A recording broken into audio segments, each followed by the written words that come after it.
and we'll fly.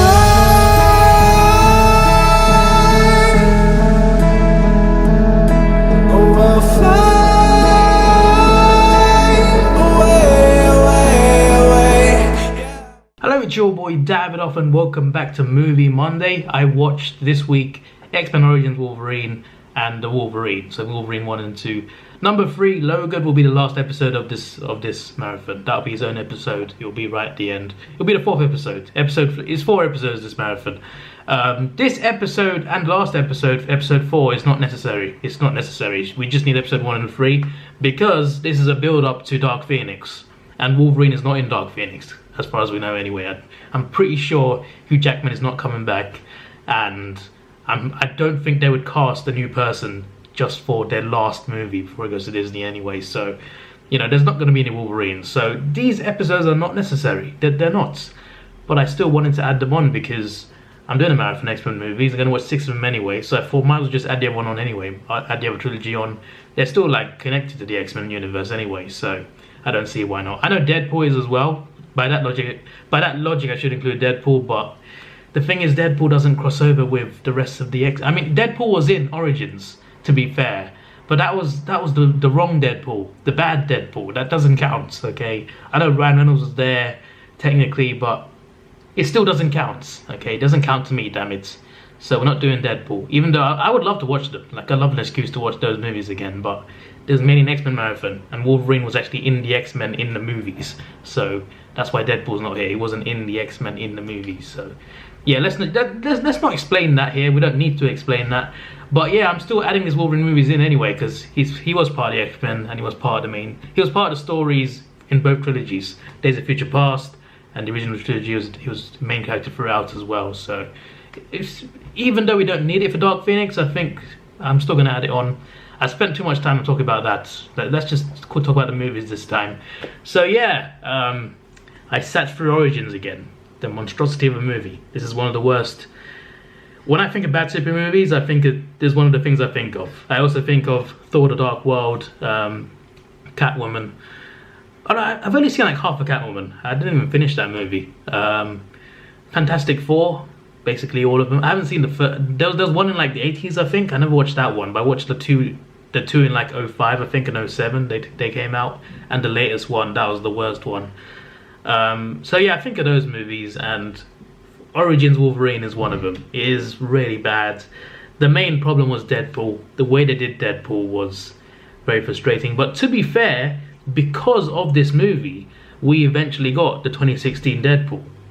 So, you know, not everything bad came out of it. It may be a bad movie and fans were pissed off about how the movie turned out. But, you know, because of this movie, because of the backlash from fans, Ryan Reynolds, for years, he campaigned and campaigned for a Deadpool movie, and eventually he got it. I just love the way he fought for it, and yeah, he got his reward in the end, and we got our rewards by getting those Deadpool movies. And yeah, he is Deadpool. Ryan Reynolds is Deadpool. He nails it now. But yeah, that is one great thing to come out of this, come out of Origins, because it's because of Origins' disaster that we saw the great Deadpool in 2016. So, you know, it's not entirely bad, but the movie in itself was awful. I felt it had potential because an origin story for Wolverine was very interesting to me. Sabretooth, very interesting as well. And oh yeah, by the way, Cyclops was in this. I forgot that for some reason completely. Cyclops was in this movie, and I was just like, oh yeah. And now I remember, like, I completely forgot. I forgot a lot of this movie, actually. And also Xavier as well, at the end, he turns up to save the kids. William Stryker has kids, locked up, mutant kids, obviously. He's hunted down mutants, locked them up. And yeah, he needed, I think, mutants' abilities and material, not material, but he needed, like, resources to build Weapon X, aka Deadpool. Or Weapon 11, I think it was, that he made Deadpool with. But the last piece of the puzzle that he needed was Wolverine's adamantium, I think. And the first thing he needed was his son. So I guess he killed his son. His son killed his wife as well. I forgot that as well. I was like, oh, maybe that's why he hates mutants so much. Because Stryker's an annoying guy, but yeah. I forgot that origin as well. I was like, oh, his son was a mutant and he killed his wife. I forgot all about that. I just forgot all about that. But yeah, the whole Deadpool thing. It could have worked. Like if we got the 2016 Deadpool in the end and he was fighting Wolverine, it might have worked that way. But just the way it was done in that movie was just ridiculous. It was ridiculous. He was quite cool at first, even though it was inaccurate at first. When he was just a normal guy, just Ryan Reynolds, in the beginning, in the start of the movie, when they were like a team of mutants hunting down other people, he was quite cool then. But after the experiment and stuff, that just went all wrong. The Wolverine experiment storyline part of it was, to be fair, that was quite interesting because the whole procedure behind it, putting all his adamantium in his body, it was pretty painful. And yeah, when he came out of those claws, when they said obviously Stryker put adamantium in him, and he survived. Obviously, not many can survive the operation, but he did. His brother apparently couldn't, and his brother was a bit jealous because his brother, I think, well, obviously they were a mutant group. Him, his brother, were fighting through world wars, and obviously Logan killed his father as well. So that was another thing at the start of the movie. A very dark storyline. Anyway, obviously they both don't age. They're fighting through world wars. Then they're part of this mutant group, and then eventually, obviously, Logan leaves because he doesn't agree with what's going on. And yeah, years later, his brother Sabretooth is hunting down the team. So yeah, that's where it all stems from, and he supposedly kills Wolverine's wife. Wolverine's storylines are just so tragic, man. The guy, can the guy catch a break? Can he get like a bit of happiness? Like seriously, like I'm sure he did, to be fair, but geez, everyone, like what's the girl's name again? Kayla in this movie, Jean Grey, who he had to kill, his own flipping Laura in Logan as well. Unbelievable. He just, the guy has one of the most miserable and tragic storylines. Even though this movie is terrible, it really makes me feel for him. It makes me feel for him because he suffers so damn much. Like, jeez, like the amount of trauma he gets, it's like it's a surprise. Like he must have, like, he must be very strong emotionally to never turn into a villain, you know?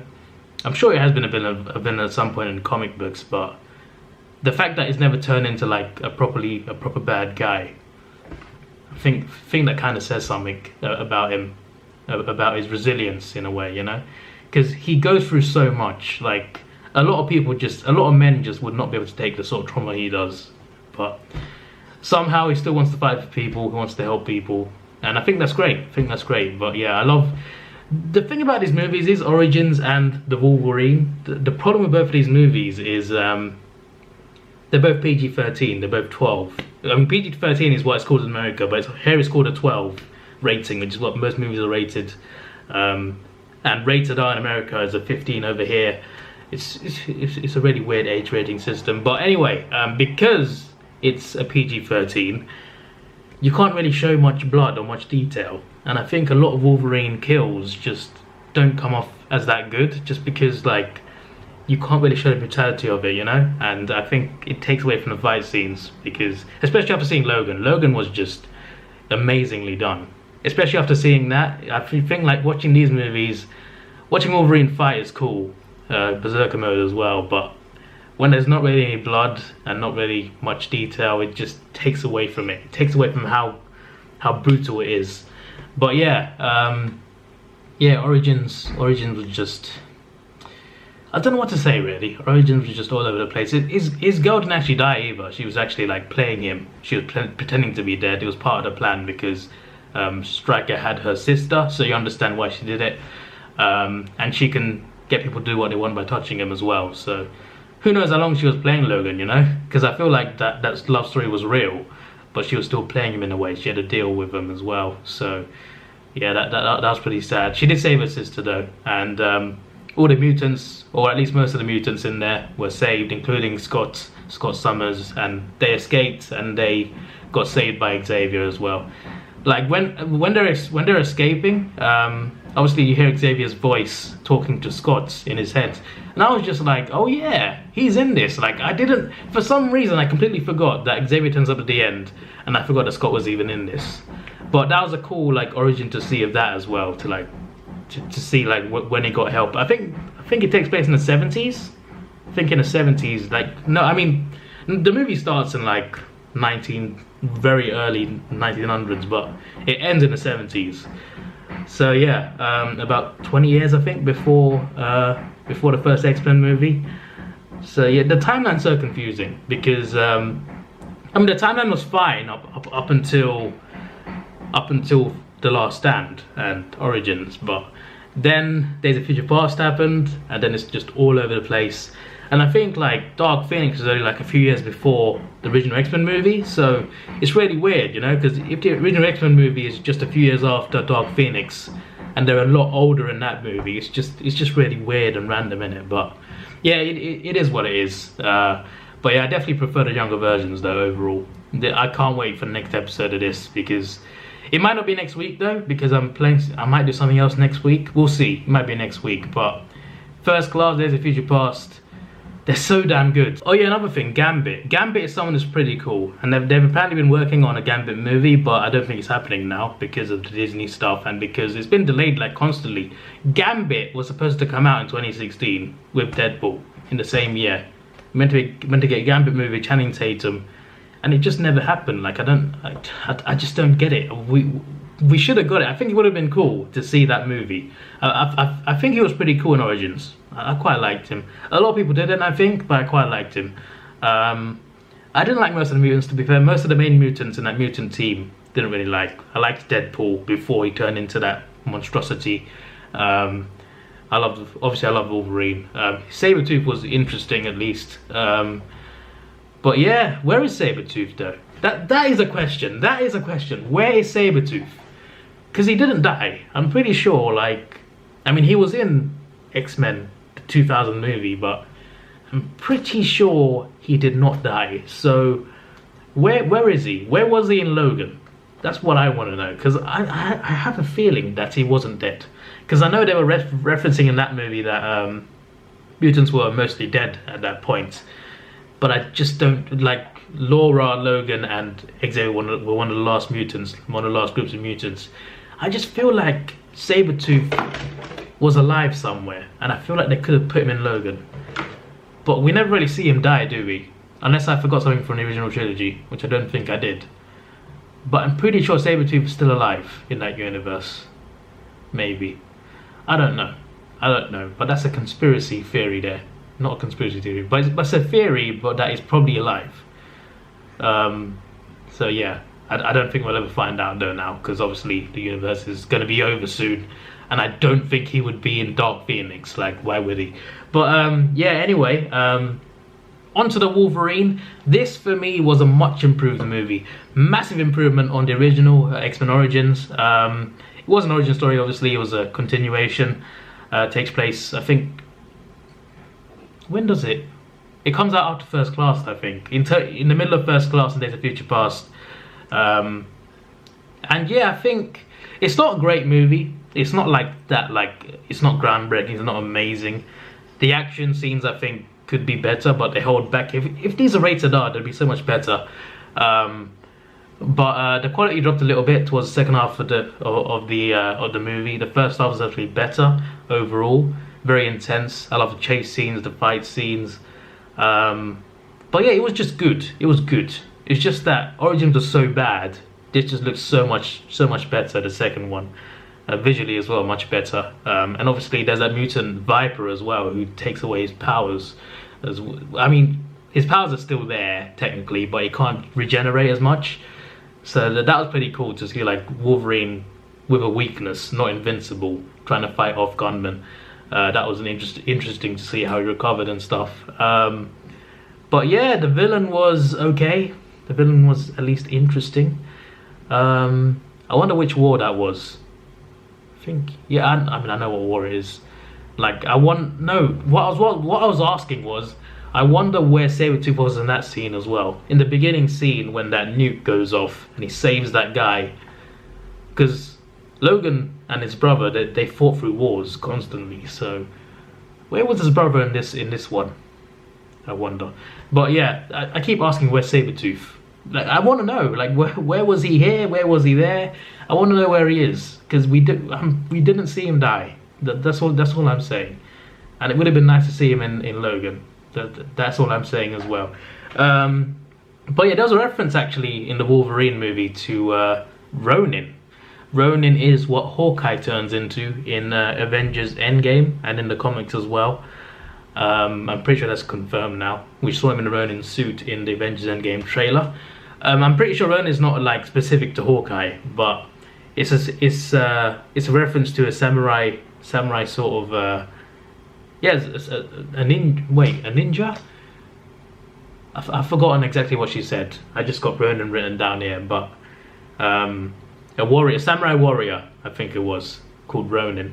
And I think in a way that was a reference, even though it's not in the same universe. I think that was in a way a reference. And I think in Endgame, Clint is somewhere in, like, maybe in Japan, somewhere in Asia anyway, I think. So, I mean, it's obviously not connected, but I think that kind of intrigued me. I was like, it's probably just a coincidence, to be honest. It's just a coincidence. But I just thought that was like, oh, she said Ronin, and I was just like, oh, okay.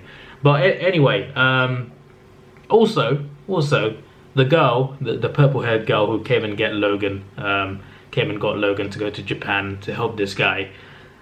She said that she's obviously the person that can witness people's deaths, and she said she witnessed his death, and she mentioned that, I see you on your back. There's blood everywhere. You're holding your own heart in your hand. Now I think everyone thinks this already anyway. This is a massive foreshadowing to Wolverine's death in Logan. Like, if you've seen the movie, you know what I mean.